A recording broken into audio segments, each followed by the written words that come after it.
ইমান বিক্রি, ইমান বিলেট। এই মুসলমান, একটা বারো চিন্তা কেন করেন না 500 টাকায় আমার ইমানটা কেন বিক্রি করে দিব?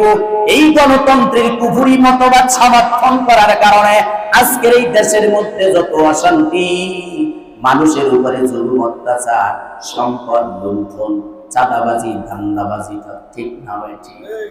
সব সমস্যার মূল হয়েছে আমাদের সমর্থন। হুজুর যখন বোঝায় হুজুর সব ঠিক আছে, বাহিরে যখন যায় 200 টাকায় বিক্রি হয়ে যায়। তো আগুনের কুণ্ডুলির সামনে মহিলার দাঁড় করায় দিছে, আগুন দেখতেছে, মুসলমান জ্বলতেছে। তো ইমান সার, নাইলে আগুন এখনই ফালাবো, তোর বাচ্চা সহ ফালায়। সূরা বুরুজের এই ঘটনা এসেছে। মহিলা কইছে, তুই মনে করছিস যে মুসলমানকে জ্বালাই দিলে ইমান শেষ?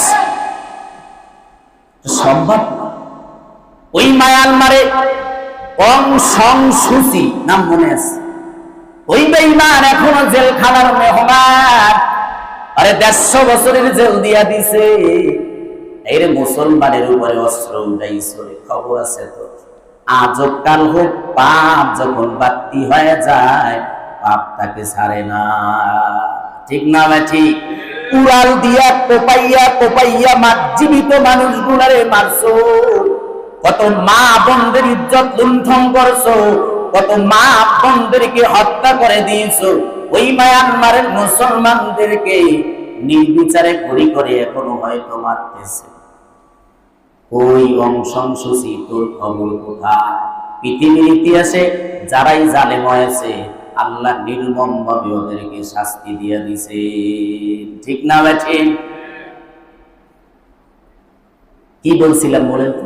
কোন কথা থেকে এই কথা আসে বলেন না? হ্যাঁ, ওই যে মহিলা আগুনের কুণ্ডুলির পাশে দাঁড়ায় কইছে যে ইমান বিক্রি হয়ে যাবে এখনই।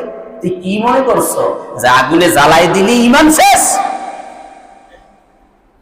এবারে ধাক্কা মেরে মহিলাটাকে যখন আগুনের মধ্যে ফেলে দেয়,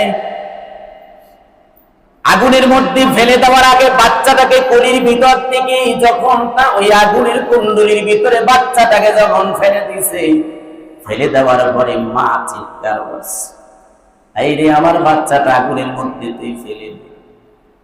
এবারে বলে এখনো সময় আছে, মহিলা তুই ইমানটা ছেড়ে দে, আমার কদমে সেজদা মার।